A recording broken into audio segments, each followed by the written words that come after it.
നമസ്കാരം. മലയാളി വാർത്തയിലേക്ക് സ്വാഗതം. ഇന്തോനേഷ്യയിലെ മൊളൂക്ക കടലിൽ ഇന്ന് പുലർച്ചെ ശക്തമായ ഭൂചലനം അനുഭവപ്പെട്ടു. റിക്ടർ സ്കെയിലിൽ 7.4 തീവ്രത രേഖപ്പെടുത്തിയ ഭൂചലനത്തെ തുടർന്ന് ഇന്തോനേഷ്യ, ഫിലിപ്പീൻസ്, മലേഷ്യ തീരങ്ങളിൽ ഇപ്പോൾ സുനാമി മുന്നറിയിപ്പാണ് നൽകിയിരിക്കുന്നത്. പലപ്പോഴും ഒരു ഭൂകമ്പ കേന്ദ്രമാണ് ഇന്തോനേഷ്യ എന്ന് പറയുന്നത്. പലപ്പോഴും ആഘാതം കൂടിയതും കുറഞ്ഞതുമായിട്ടുള്ള ഭൂചലനങ്ങൾ അവിടെ ഉണ്ടാകാറുണ്ട്. ഏതായാലും ഇപ്പോൾ സുനാമി മുന്നറിയിപ്പ് അടക്കം നൽകിയിട്ടുണ്ട്.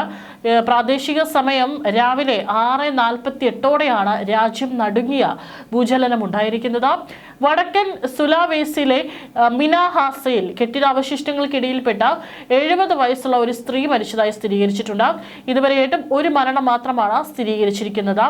മനാഡോ നഗരത്തിലെ സ്പോർട്സ് കോംപ്ലക്സ് ഉൾപ്പെടെയുള്ള നിരവധി കെട്ടിടങ്ങൾ തകരുകയും വൻ നാശനഷ്ടങ്ങൾ സംഭവിക്കുകയും ചെയ്തിരിക്കുന്നു. തകർന്നടിഞ്ഞ കെട്ടിടങ്ങൾക്കിടയിലൂടെ ജനങ്ങൾ പ്രാണരക്ഷാർത്ഥം ഓടുന്ന ദൃശ്യങ്ങളും പുറത്തു വന്നിട്ടുണ്ട്. പലയിടങ്ങളിലും വൈദ്യുതി, വാർത്താവിനിമയ ബന്ധങ്ങൾ തകരാറിലായി.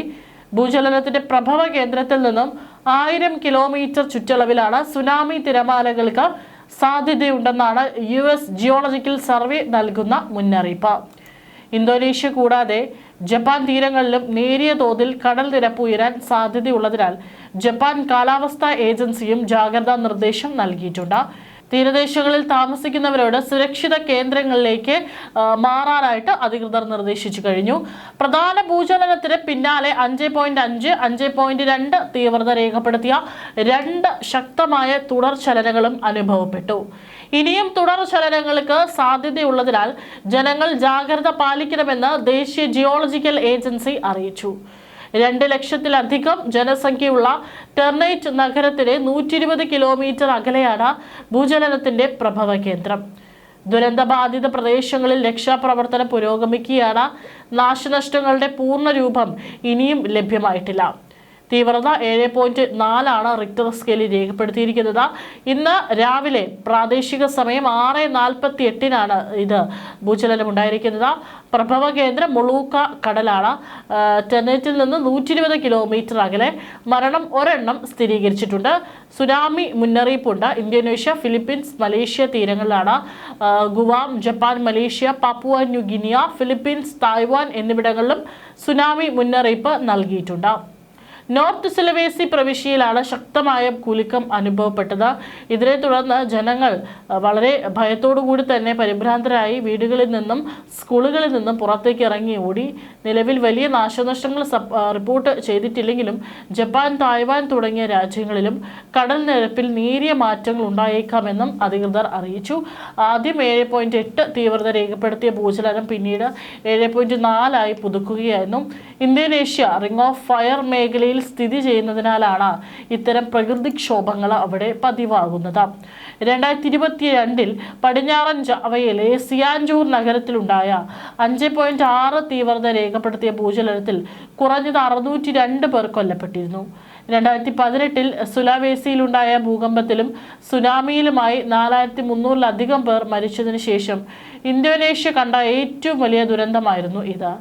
2004 ഇന്ത്യൻ മഹാസമുദ്രത്തിലുണ്ടായ അതിശക്തമായ ഭൂകമ്പം സൃഷ്ടിച്ച സുനാമി തിരമാലകളിൽപ്പെട്ട 12ഓളം രാജ്യങ്ങളിലായി 2,30,000-ലധികം ആളുകൾക്ക് ജീവൻ നഷ്ടപ്പെട്ടിരുന്നു. അതിൽ ഭൂരിഭാഗവും മരണങ്ങളും ഇന്തോനേഷ്യയിലെ അക്കേ പ്രവിശ്യയിലായിരുന്നു സംഭവിച്ചത്. ഭൂചലനത്തിന് പിന്നാലെ ഇന്തോനേഷ്യയിലെ ബിറ്റുങ്, വെസ്റ്റ് ഹൽമഹേര തുടങ്ങിയ തീരപ്രദേശങ്ങളിലാണ് ചെറിയ തോതിൽ സമുദ്രനിരപ്പ് ഉയർന്നതായി റിപ്പോർട്ടുകളുണ്ട്. ഇവിടെ ഏകദേശം 20 മുതൽ 30 സെന്റിമീറ്റർ വരെ ഉയരമുള്ള തിരമാലകൾ തീരത്തേക്ക് അടിച്ചു കയറി. നോർത്ത് സുലാവേസിയിലെ ബിറ്റുങ് നഗരത്തിൽ അതിശക്തമായ കുലുക്കം അനുഭവപ്പെട്ടതിനെ തുടർന്നും ജനങ്ങൾ വീടുകളിൽ നിന്നും കെട്ടിടങ്ങളിൽ നിന്നും പരിഭ്രാന്തരായി പുറത്തേക്ക് ഓടി. തീരദേശവാസികൾ എത്രയും വേഗം ഉയർന്ന പ്രദേശങ്ങളിലേക്ക് മാറണമെന്നാണ് ദുരന്ത നിവാരണ സേന നിർദ്ദേശം നൽകിയിരിക്കുന്നത്. ഭൂചലനത്തിന്റെ ആഘാതത്തിൽ വടക്കൻ സുമാത്രയിലെയും സമീപ ദ്വീപുകളിലെയും ചില കെട്ടിടങ്ങൾക്കും ചെറിയ രീതിയിലുള്ള വിള്ളലുകളും കേടുപാടുകളും സംഭവിച്ചതായി പ്രാദേശിക മാധ്യമങ്ങൾ റിപ്പോർട്ട് ചെയ്യുന്നു. എന്നാൽ നിലവിൽ വലിയ തോതിലുള്ള നാശനഷ്ടങ്ങളോ ആളപായമോ റിപ്പോർട്ട് ചെയ്തിട്ടില്ല. ഇന്തോനേഷ്യയിലെ ബിറ്റുങ് നഗരത്തിൽ ജനങ്ങൾ ഇപ്പോഴും ഭീതിയിലാണ്. മലേഷ്യയിലെയും ഫിലിപ്പീൻസിലെയും തീരദേശങ്ങളിലും അധികൃതർ അതീവ ജാഗ്രത പ്രഖ്യാപിച്ചിരിക്കുകയാണ്. സമുദ്രനിരപ്പിലെ മാറ്റങ്ങൾ നിരീക്ഷിച്ചു വരികയാണെന്നും അടുത്ത കുറച്ച് മണിക്കൂറുകൾ കൂടി നിർണായകമാണെന്നും പസഫിക് സുനാമി വാർണിംഗ് സെന്റർ അറിയിച്ചു. ലോകത്തിലെ ഏറ്റവും കൂടുതൽ അഗ്നിപർവ്വത സ്ഫോടനങ്ങളും ഭൂകമ്പങ്ങളും നടക്കുന്ന റിംഗ് ഓഫ് ഫയർ മേഖലയിലാണ് ഇന്തോനേഷ്യ സ്ഥിതി ചെയ്യുന്നത് എന്നതിനാൽ ഇത്തരം പ്രകൃതിക്ഷോഭങ്ങൾ ഇവിടെ പതിവാണ്. 13-ാം നൂറ്റാണ്ട് മുതൽ രേഖപ്പെടുത്തിയ ഭൂകമ്പങ്ങളും അഗ്നിപർവ്വത സ്ഫോടനങ്ങളും ഉൾപ്പെടെ നൂറുകണക്കിന് വർഷങ്ങളായി ഇന്തോനേഷ്യ പ്രകൃതി ദുരന്തങ്ങളുടെ വെല്ലുവിളികളെ നേരിട്ടിട്ടുണ്ട്.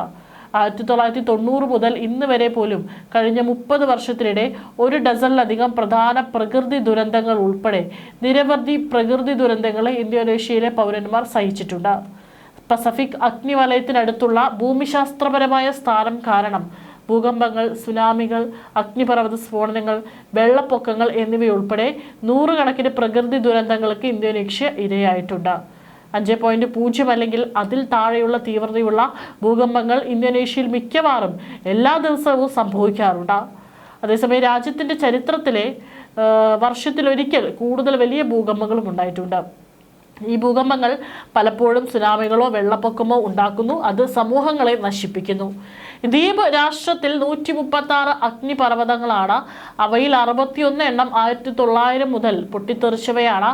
ഇവയെ രാജ്യത്തെ അഗ്നിപർവ്വത ശാസ്ത്ര ഭൂമിശാസ്ത്ര അപകട ലഘൂകരണ കേന്ദ്രം നിരന്തരം നിരീക്ഷിക്കുന്നു. ചിലപ്പോൾ ഒരു വർഷത്തിൽ ഒന്നിലധികം ദുരന്തങ്ങൾ രാജ്യം അനുഭവിക്കുന്നതിനാൽ ഇന്തോനേഷ്യ പ്രകൃതി ദുരന്ത തയ്യാറെടുപ്പിന്റെ സ്ഥിരമായ അവസ്ഥയിൽ തുടരണം. വലിയ പ്രകൃതി ദുരന്തങ്ങളും നീണ്ട ചരിത്രത്തിൽ നിന്ന് ഇന്തോനേഷ്യയുടെ അടിസ്ഥാന സൗകര്യങ്ങളും സമ്പദ് വ്യവസ്ഥയും തുടർച്ചയായ പ്രത്യാഘാതങ്ങൾ നേരിടുന്നുണ്ട്. അതായത് ഈ ഒരു മേഖല പലപ്പോഴും ഭൂകമ്പങ്ങളുടെ ഒരു പ്രഭവ കേന്ദ്രം തന്നെയാണ്. 5.0 തീവ്രതയിൽ താഴെ പലപ്പോഴും മിക്ക ദിവസങ്ങളിലും അവിടെ ഭൂകമ്പങ്ങൾ സംഭവിക്കാറുണ്ട്. അതിൽ കൂടുതൽ വരുന്ന സമയങ്ങളിലാണ് മരണങ്ങളടക്കം റിപ്പോർട്ട് ചെയ്യപ്പെടുന്നത്. ഇത്തവണയും ഉണ്ടായിരിക്കുന്നതും തീവ്രതയേറിയിട്ടുള്ള ഭൂചലനമാണ്. അതിനാൽ തന്നെ സുനാമി മുന്നറിയിപ്പ് നൽകിയിട്ടുണ്ട്. മാത്രമല്ല തുടർ ഭൂചലനങ്ങൾ ഉണ്ടാകാനുള്ള സാധ്യതയുണ്ട്. അതിനാൽ തന്നെ ജനങ്ങളോട് സുരക്ഷിതമായിട്ടുള്ള കേന്ദ്രങ്ങളിലേക്ക് മാറി താമസിക്കണമെന്നാണ് അധികൃതർ നിർദ്ദേശം നൽകിയിരിക്കുന്നത്.